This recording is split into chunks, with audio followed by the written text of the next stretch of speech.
Welcome to another episode of My Weird Prompts, an AI-generated podcast featuring the random prompts of Daniel Rosehill as answered by a revolving cast of friendly AI characters. Join us for deep dives into AI, technology, and whatever other random thing Daniel finds fascinating today. Subscribe on Spotify or your favorite podcatcher. Now, today's episode. This episode was generated using artificial intelligence. Please verify facts. Hi, Herman and Corin. So we have been chatting in recent episodes about everything to do with the Iranian nuclear threat. And from what we've discussed in previous episodes, it sounds like Iran is extremely close to having an actual viable nuclear weapon. Or rather, I don't think that's even the right way to put it. If we talk about what we discussed in the previous episode, we've talked about how Iran has the hypersonic ballistic missiles. It has for a long time, had the enriched uranium supplies that can be very quickly upgraded to weapons state if they don't already exist. You might compare it to someone who wants to make a pizza, that they have all the ingredients lined up. They've got the dough pre-cut even. They've got the tomatoes, they've got the toppings, they've got the cheese.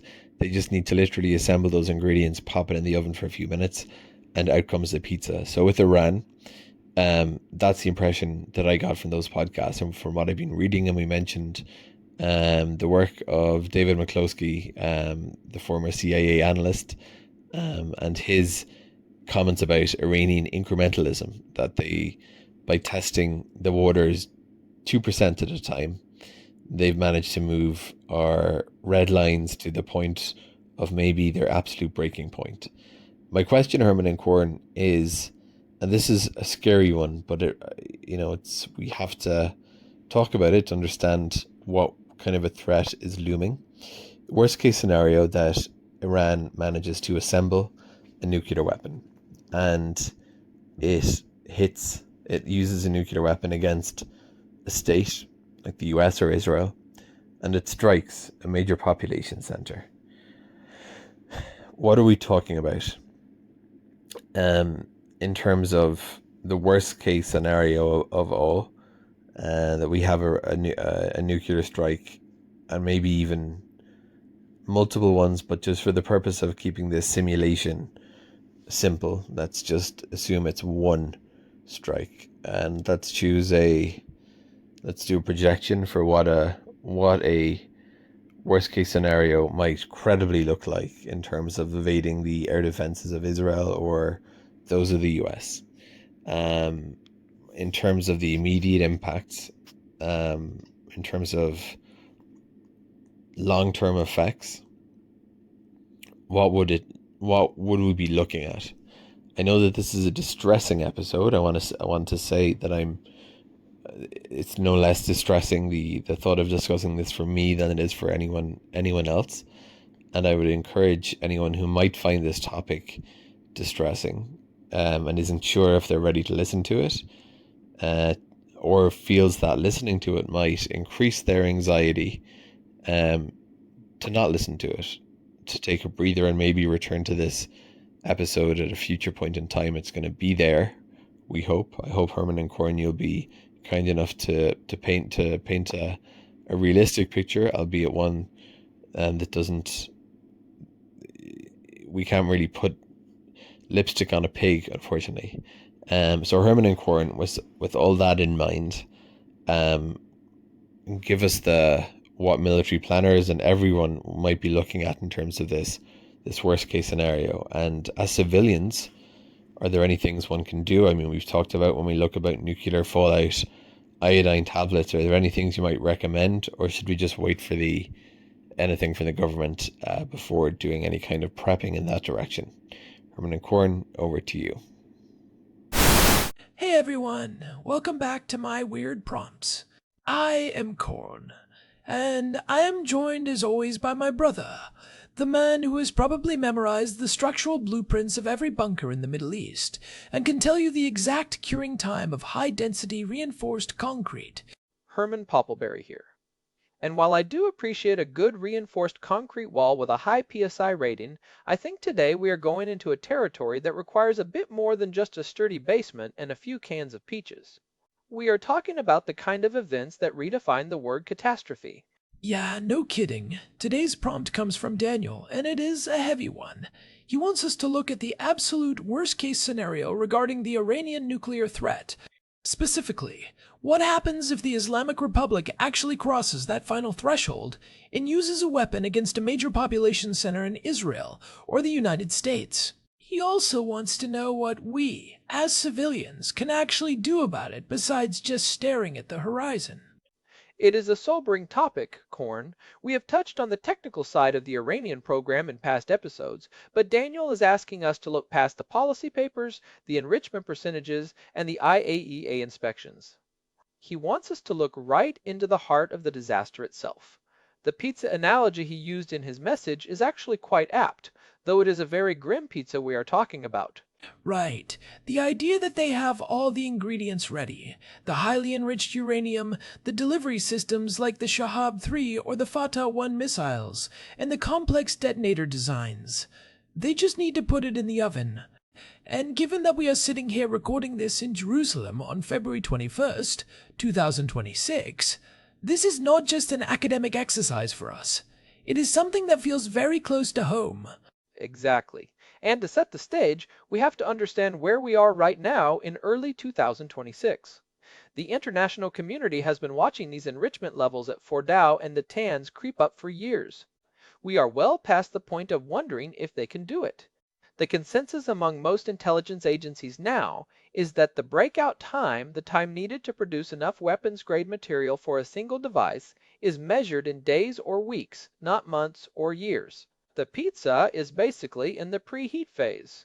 So let's start with the worst case. If we are looking at a strike on a major city, let's say Tel Aviv or New York, what are we actually talking about in terms of the weapon itself? Are we talking about the kind of massive hydrogen bombs we saw during the Cold War? Or something different? That is a crucial distinction for our listeners to understand. Most experts believe that a first-generation Iranian weapon would likely be a fission device, similar in scale to the bombs dropped on Hiroshima and Nagasaki. We are talking about something in the range of 15 to 20 kilotons. Now, to be clear, that is small. By modern strategic standards, where some Russian or American warheads are measured in hundreds of kilotons or even megatons, but it is still absolutely catastrophic for a modern urban environment. A 15-kiloton bomb is not a tactical firecracker, it is a city killer. 15 kilotons. Just to put that in perspective for everyone, that is the equivalent of 15,000 tons of high explosives going off at a single point. If that hits the center of a city, what is the immediate sequence of events? Walk us through the first few seconds. It happens in 3 distinct phases of energy release. The first is the thermal radiation, or the flash. About 35% of the total energy is released as intense light and heat. If you are within a few kilometers and have a direct line of sight, the heat is enough to cause third-degree burns instantly and ignite flammable materials like curtains, paper, and dry wood. It is a literal wall of fire that moves at the speed of light. If you are looking at the blast when it happens, you are instantly blinded because the flash is brighter than 1,000 suns. And then comes the blast wave, which is what most people associate with an explosion. Exactly. That is the second phase, accounting for about 50% of the energy. The air around the detonation is heated so quickly that it expands at supersonic speeds. This creates a high-pressure wave, measured in pounds per square inch, or PSI. For a 15-kiloton device, you are looking at a radius of about 1.5 to 2 kilometers, where the overpressure is high enough to flatten most residential buildings. In a dense city like Tel Aviv or Manhattan, the death toll from the collapse of structures alone would be staggering. We are talking about glass shards becoming supersonic needles, and entire office towers being turned into piles of rubble in seconds. And the third phase is the radiation, which is the part that lingers. Right. You have the initial burst of ionizing radiation gamma rays and neutrons, which happens in the first minute. This is what causes acute radiation syndrome for those close to the epicenter who somehow survive the heat and blast. But then you have the long-term problem, which is fallout. This is what Daniel was specifically asking about. Fallout is the radioactive dust and ash that is sucked up into the mushroom cloud, irradiated by the explosion, and then drifts downwind. This is where it gets complicated because fallout depends so much on the environment and the altitude of the burst. I remember you telling me that a ground burst creates much more fallout than an air burst. That is a great point, Korn. If the weapon detonates high in the air, say at 2,000 feet, the fireball doesn't touch the ground. You get the maximum blast and heat radius, but you don't suck up thousands of tons of dirt and debris. It's cleaner, in a very relative sense. But if it is a ground burst, or near the ground, all that pulverized concrete and soil becomes radioactive and falls back down over a much larger area. That is the silent killer that can affect people dozens or even hundreds of kilometers away from the actual explosion, depending on the wind patterns. So, if we are looking at the immediate impact on a city like New York, we are talking about hundreds of thousands of immediate casualties. But then you have the secondary effects, the infrastructure, the power grid. Let's talk about the EMP. The electromagnetic pulse, or EMP, is a major factor that people often overlook. A nuclear detonation creates a massive surge of electromagnetic energy that can fry electronics over a wide area. In a modern hyper-connected city, that means the communication networks go down, the power grid fails, and even the microchips in cars and emergency vehicles could be rendered useless. Imagine the chaos of trying to coordinate a rescue effort when you can't use your phone, the internet is dark, and half the ambulances won't start because their engine control units are fried. It is a total systemic collapse in the local area, and then you have the medical side. The hospitals in the vicinity would likely be destroyed or overwhelmed. The survivors with burns and radiation sickness would need specialized care that just wouldn't be available in the quantities required.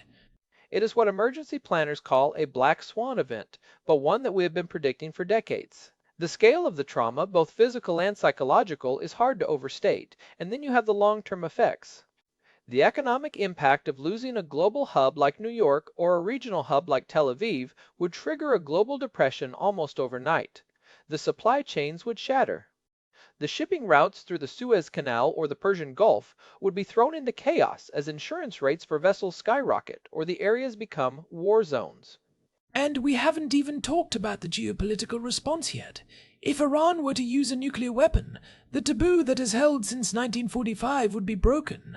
The retaliation would likely be nuclear as well.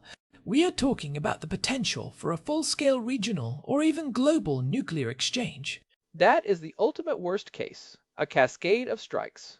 If Israel is hit, their second strike capability, their Dolphin-class submarines in the Mediterranean and the Indian Ocean would almost certainly launch a retaliatory strike on Iranian cities and military sites.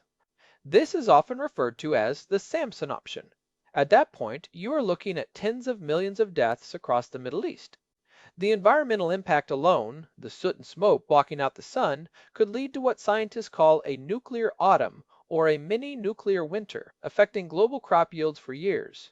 It is a nightmare scenario, Herman. Truly.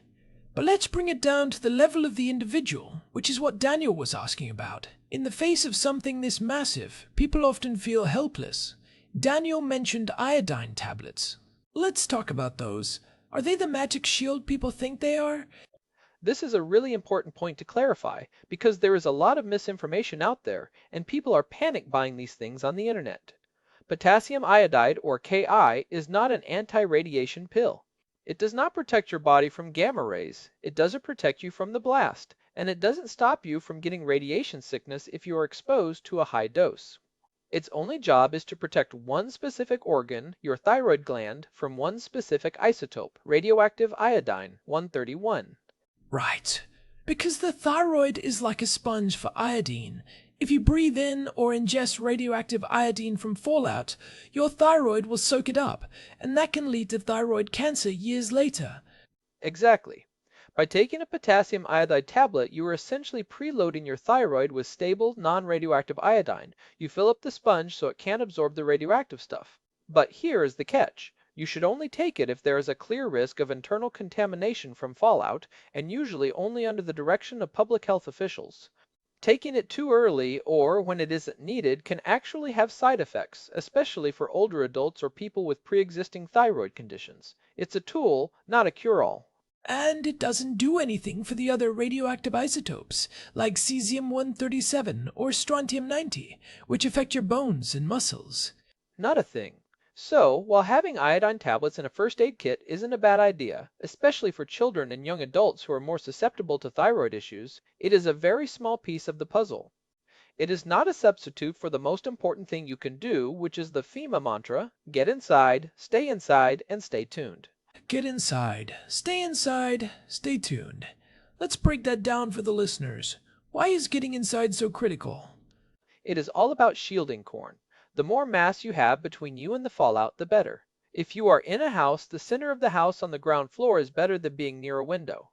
If you have a basement, that is even better because you have the earth itself acting as a shield. The goal is to put layers of brick, concrete, and soil between you and the radioactive dust settling on the roof and the ground outside.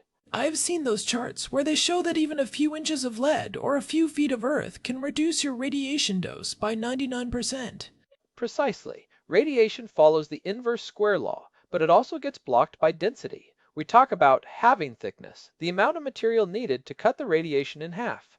For gamma rays, that's about 1.5 inches of lead, or 7.5 inches of packed earth, or 12 inches of wood. So, if you are in a basement with 2 feet of dirt above you, you are significantly safer than someone in a wooden shed. So if you hear that a detonation has occurred and you are downwind, you have a very short window to find the best shelter possible. You want to stay there for at least 24 to 48 hours, right? At a minimum. That is when the radiation from the fallout is at its most intense. There is a rule of thumb called the 7-10 rule. For every 7-fold increase in time after the explosion, the radiation intensity decreases by a factor of 10. So, after 7 hours, the radiation is 10% of what it was at 1 hour. After 49 hours, roughly 2 days, it is down to 1%. Staying put for those first 2 days is the difference between life and death. So the stay inside part is about letting the worst of the radiation decay before you try to move. But what about the stay tuned part? If the EMP has knocked out the grid and the cell towers are down, how are we supposed to get information? This is where the old school tech comes in and why I always nag you about having a go bag. A hand-cranked or battery-powered radio is an essential piece of gear. Emergency broadcasts will likely be sent out over AM and FM frequencies. In many countries, there are hardened communication systems designed to survive an EMP, at least to some degree. You need to know which way the wind is blowing, which areas are being evacuated, and where the clean water and food are being distributed. You cannot rely on your smartphone in this scenario. That brings up another point. Water and food. If there is fallout everywhere, you can't just turn on the tap or go to the grocery store. No, you absolutely cannot. Anything that has been exposed to the open air will be contaminated. You need sealed containers, bottled water, canned goods, anything in a plastic or metal wrap. You want to have at least a 2-week supply if you are serious about preparation. And here is a pro tip. If you are outside when the fallout starts, you need to shed your outer layer of clothing before you enter your shelter. You are literally brushing off the radioactive dust. Put those clothes in a plastic bag and leave them as far away from your living area as possible. Then, wash your skin and hair thoroughly with soap and water, but do not use hair conditioner. Wait, why no hair conditioner? Conditioner is designed to bind to your hair and smooth it out. It can actually trap radioactive particles against your hair shafts, making it much harder to wash them off. Just use plain soap or shampoo. It's a small detail, but in a nuclear scenario, details matter. It feels so surreal to be talking about this in February of 2026, like we are back in the 1950s with the duck and cover drills. But the reality is that the technology has only become more accessible, and the geopolitical tensions have only tightened. We are living in a world where the pizza ingredients are sitting on the counter. It is a strange paradox, isn't it? We have all this incredible technology to connect the world, yet we are still grappling with the same existential threats that our grandparents did during the Cuban Missile Crisis. But I think the key difference now is the speed of information. Back then, the public was largely in the dark until the very last minute.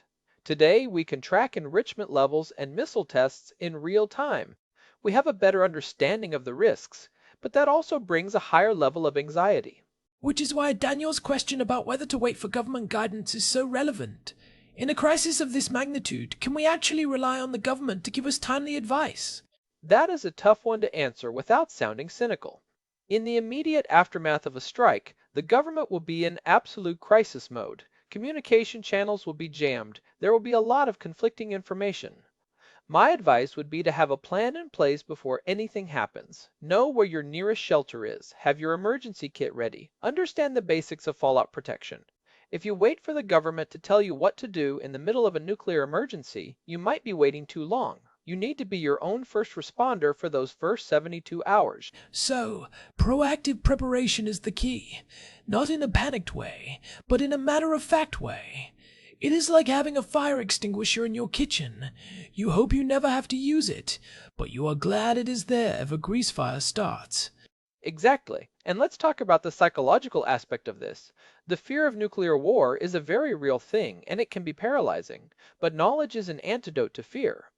When you understand how these things work, when you know that a 15 kiloton bomb isn't the end of the world for everyone, that there are things you can do to increase your chances of survival, it gives you a sense of agency. You aren't just a victim, you are a survivor with a plan. I think that is an important point. We often see these things in movies as a total wipeout where everyone just evaporates, but the reality is more nuanced. Even in a worst-case scenario, there will be millions of survivors, and those survivors will need to know how to navigate a very dangerous new reality. They will need to know about radiation decay, water purification, and community resilience. Right. And it is not just about the individual, it is about the community. If you are prepared, you are in a better position to help your neighbors. You aren't just another person panicking and clogging up the roads. You are someone who can provide a radio, or clean water, or basic first aid. That kind of resilience is what helps a society recover from a disaster. We saw it during the pandemic, and we see it after major earthquakes. Human beings are remarkably good at coming together when things get dire. We have talked about the US and Israel, but the impact on Iran itself would be just as devastating. The regime there is playing a very dangerous game of brinkmanship. They are using the nuclear program as a shield, but if they ever actually use it, that shield becomes a target. It is the logic of mutually assured destruction, or MAD. It worked during the Cold War because both sides were rational actors who understood that a nuclear war could not be won. The concern with Iran is whether that same logic applies. Some analysts worry that the ideological goals of the regime might override the rational calculation of survival. If you believe you are fighting a holy war, the math of MAD might look different to you. That is the big unknown, and it is why the diplomacy and the sanctions and the covert operations to slow down the program are so vital. Every day that passes without a weapon being used is a victory for the status quo. But we also have to be realistic. The pizza is almost done. We have to be clear-eyed about that. We can't just hope it goes away. We have to be prepared for the possibility that the diplomacy fails. And being prepared doesn't mean being a doomsday prepper with a year's supply of freeze-dried ice cream. It means understanding the science and having a basic plan. So, to summarize for our listeners, the worst case is a nuclear strike on a major city, leading to hundreds of thousands of deaths, a collapse of infrastructure, and a potential global conflict. The immediate dangers are heat and blast, while the long-term danger is fallout. And for the individual, the best preparation is the 3 pillars. Get inside, stay tuned. Have a 2-week supply of water and food. Have a battery-powered radio. And only use iodine tablets if you are in the path of fallout and have been advised to do so by professionals. Don't go out and buy a lead suit, just make sure your basement is clear of junk and you have some heavy plastic sheeting to seal off vents. It is a lot to take in, but I think it is a necessary conversation. We've been doing this show for 726 episodes now, and we have covered a lot of weird and wonderful things. But sometimes the weird prompts are the ones that force us to look at the darkest possibilities of the human condition. It is part of the job, Corn. If we only talked about the fun stuff, we wouldn't be doing justice to the complexity of the world we live in. And I think our listeners appreciate that we don't shy away from these topics. They want the truth, even when the truth is terrifying. I hope so. It certainly makes for a more intense recording session, but I think we have covered the bases here. We have looked at the physics, the fallout, and the preparation. Is there anything else you want to add, Herman? Just one thing. While we are talking about these extreme scenarios, it is important to remember that there are thousands of people working every day to prevent them. Diplomats, intelligence officers, scientists, activists. The world isn't just sitting by and letting this happen. There is a massive global effort to keep the nuclear genie in the bottle. We shouldn't lose sight of that. That is a good reminder. It is not a foregone conclusion. It is a risk that we have to manage. And part of managing that risk is being informed. Knowledge is the first line of defense. Exactly. Knowledge is power, even when the topic is as overwhelming as a nuclear explosion. Well said. I think we can leave it there for today. This has been a heavy one, but hopefully a useful one for everyone listening. If you have any thoughts on this or any other topic, you can always reach us at show@myweirdprompts.com. And if you are enjoying the show, or at least finding it informative, we would really appreciate a quick review on your podcast app. It really does help other people find us, even when we are talking about the end of the world. Yeah, it helps keep the lights on here in Jerusalem. You can find us on Spotify, Apple Podcasts, and wherever you get your podcasts. Also, check out our website at myweirdprompts.com for the full archive and our RSS feed. Thanks for sticking with us through this one. It wasn't easy, but it was important. Definitely. We will be back next time with something hopefully a little lighter, but you never know what Daniel or the rest of you are going to send our way. That is the beauty of the show. Stay safe out there, everyone. Thanks for listening to My Weird Prompts. We will see you in the next episode. Goodbye. Goodbye. This episode was generated using Gemini Flash 3. Text-to-speech engine was Chatterbox. Thanks for listening to another episode of My Weird Prompts, an AI-generated podcast featuring Daniel Rosehill's AI prompts, as answered by a revolving cast of friendly AI characters including me, Cornelius the Sloth. Subscribe on Spotify or visit myweirdprompts.com.